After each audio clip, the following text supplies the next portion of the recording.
గద్దరన్న పేరు వింటేనే దోపిడి గుండెల్లో దడబుట్టిన సందర్భం. 1985లో నాకు ఊహ తెలిసినప్పుడు మా గ్రామాలలో వామపక్ష భావాలతోటి ఊరు మనదిరా, వాడ మనదిరా, పల్లె మనదిరా, ప్రతి పనికి మనవరా అని పాట పాడుతూ పల్లెల్లో ప్రజల్ని చైతన్యవంతం చేసినప్పుడు నేను ఆ పాట విన్నాను.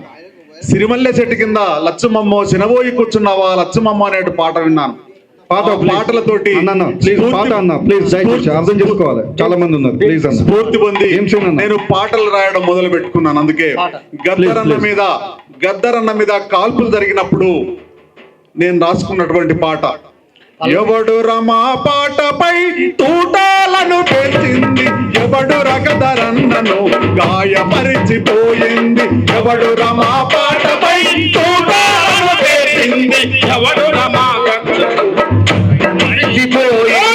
ఎవడు రమా పాటపై తూటాలను పెంచింది, ఎవడు రగదరన్నను గాయపరిచిపోయింది, ఎవడు రమా పాటపై తూటాలను పెంచింది, ఎవడు రగదరన్నను గాయపరిచిపోయింది. కాటుగాసి కాటు వేస్తే మనగాళ్ళను కొన్నారా, మనగాళ్ళను కొన్నారా, మనగాళ్ళను కొన్నారా, కాటుగాసి కాటు వేస్తే మనగాళ్ళను కొన్నారా, మనగాళ్ళను కొన్నారా, మనగాళ్ళను కొన్నారా, ముందుకొచ్చి పొందవాడు నందబలం.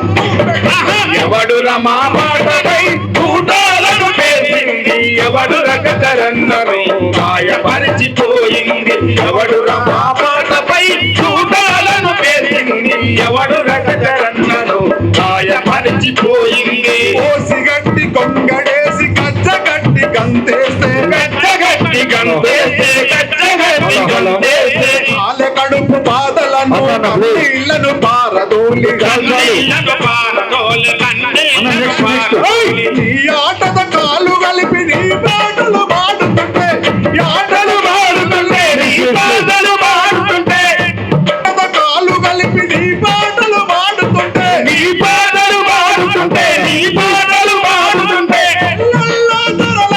పరుపు తీసి ఎవడు రమా పాటపై తూటాలను పేసింది, ఎవడు రగదరన్నను గాయపరిచిపోయింది, ఎవడు రగదరన్నను గాయపరిచిపోయింది. దూర ప్రాంతం భీమసేన రావడం జరిగింది.